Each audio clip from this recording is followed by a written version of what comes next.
The Wretched Stone by Chris Van Allsburg.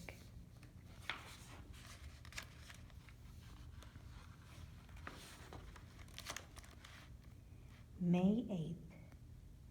We finished bringing supplies aboard early this morning.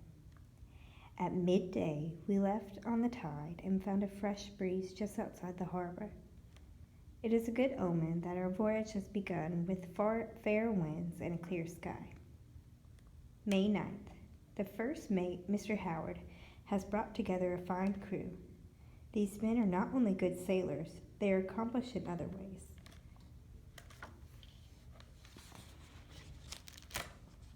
Many read and have borrowed books from my small library. Some play musical instruments, and there are a few good storytellers among them. May 17th. Our passage is going well. The usual boredom that comes with many days at sea is not present on the ship. When the members of this clever crew are not on duty, I find them singing and dancing or amusing each other with tales of past adventure. June 5th. Land ho! Slightly before sunset, we spotted an island. I've consulted my charts, but do not see it recorded. This is odd, since ships have sailed through these waters for years. Apparently, they have all missed this small place. We are low on water and would be happy to find fresh fruit growing here. Tomorrow I will take some men ashore and look around. June 6th. I have just returned from the island. It is strange indeed. The vegetation is lush, but not a single plant bears fruit. The air has an odor that at first seems sweet and pleasant, then becomes an overpowering stink. I saw no sign of animal life, not even an insect. We found a spring that had water too bitter to drink. We also discovered something quite extraordinary, which I have brought aboard.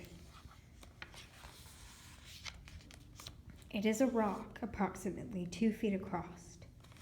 It is roughly textured, gray in color, but a portion of it is flat and smooth as glass. From this surface comes a glowing light that is quite beautiful and pleasing to look at. The thing is unbelievably heavy, requiring 6 strong men to lift it. With great effort, we were able to get it aboard and into the forward hold. We have set sail and are underway again. June 10th. The crew is fascinated by the rock.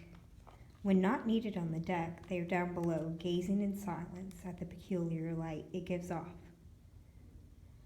I miss the music and storytelling that had become part of our ship's life. The last few days have passed quite slowly. The men, however, seem perfectly content. I'm sure their interest in the stone will fade away soon.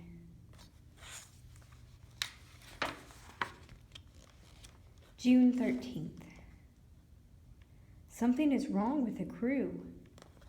They rarely speak, and though they swing through the rigging more quickly than ever, they walk the decks in a clumsy, stooped-over fashion. Last night I heard shrieks coming from the forward hold. I believe they have contracted some kind of fever that came on board with the stone. I told Mr. Howard that tomorrow I will have that thing thrown overboard.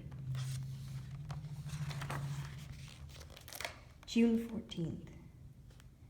This morning I awoke to find the deck deserted. The wheel was tied steady with a rope. I believe Mr. Howard, who spent some time around the rock, told the men about my plan to get rid of it. They have now locked themselves in the forward hold. They apparently believe in their feverish state that I can sail this boat alone while they sit around the wretched stone. June 15th. We are in grave danger. A powerful storm is headed this way. All morning long, the wind has grown steadily stronger. The sky is filled with dark clouds, and I am unable to shorten the sails by myself.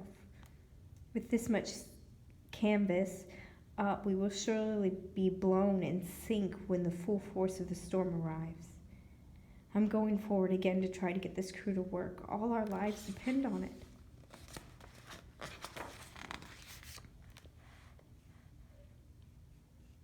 This is, I am sure, my last entry. What I have just seen is so horrifying, I barely have the strength to write it down. After I pounded at the door to the forward hatch, it finally swung open. But it was not man who opened the door. It was an ape. The whole crew has turned into hairy beasts.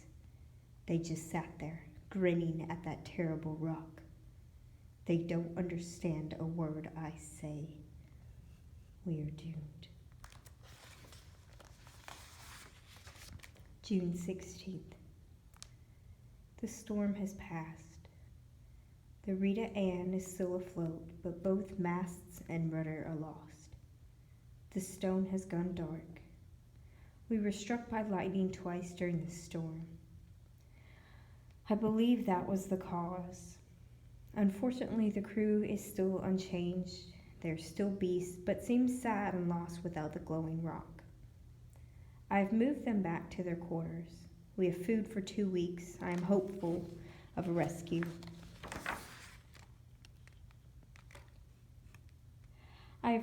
June 19th. I have made an encouraging discovery. I am playing the violin and reading to the crew. It is having a positive effect. They are walking upright and have an alert look in their eyes. I was in the forward hold today. A dull glow is coming from the stone. I have covered it and will keep the compartment locked. June 28th. I am happy to report that the men have returned to normal. It seems that those who knew how to read recovered most quickly. June 30th.